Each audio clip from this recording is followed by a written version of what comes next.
ওয়ালাইকুম রহমতুল্লাহ, সবাইকে জুম্মা মুবারক। আপনাদেরকে আমি সবসময় বলতাম যে জুম্মার নামাজটা সবাই পড়বেন, অথচ আজকে আমার নিজেরই ভাগ্যটা এমন খারাপ যে পৃথিবীর টাকার পিছনে, কর্মের পিছনে, দুনিয়ার পিছনে ছুটতে ছুটতে আজকে যখন আমি নামাজ পড়ব, নামাজের সময় হয়েছে, এই টাইমে আমার দোকানের মাল আসছে। ওই দোকানের মাল আপনার নামানোর পরে নামাতে আমার একটু দেরি হয়ে গেছে। তারপরে আমি দৌড়ে যখন মসজিদে গেলাম, গিয়ে দেখি মসজিদের বারান্দায় যখন পাড়াটা দিছি, তখনই দেখি আপনার ইমাম সাহেব সালাম ফিরিয়ে ফেলছে।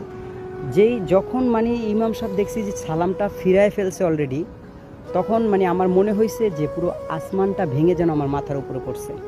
কারণ জুম্মার নামাজটা আমি মিস করে ফেলছি। কারণ আপনারা জানেন আমি কখনোই এটা মিস করি না, সব থেকে আমি আমার বেস্ট চেষ্টাটা করি। দেখেন, আমি দুপুরে খাই না, আমি আমার খাওয়ার সময় দিয়ে আমি নামাজ পড়তে যাই। তারপরও আজকে আল্লাহ তাআলা আমার ভাগ্যে এটা লেখে নেই। কী করবো আর, আপনার 4 রাকাত ফরজ নামাজ এবং 2 রাকাত সুন্নত পড়ে চলে আসছি। তাই আপনারা যারা বসে থাকেন ভাই, যারা দুনিয়ার পিছে এখনও ছুটতেন, প্লিজ যাদের সময় আছে কেউ নামাজটা মিস করেন না। আজকে আমি যে কষ্টটা পাইছি, আমার মনে হয় যে আমি দুনিয়ার সম্পদ দিয়ে কি করব, দুনিয়া দিয়ে কি করব, যেখানে আমাকে থাকতে হবে অনন্তকাল, সেটাই আমি আজকে মিস করে ফেললাম। আল্লাহ তাআলা যেন আমাকে মাফ করে দেয়, আপনাদেরকে যেন সঠিক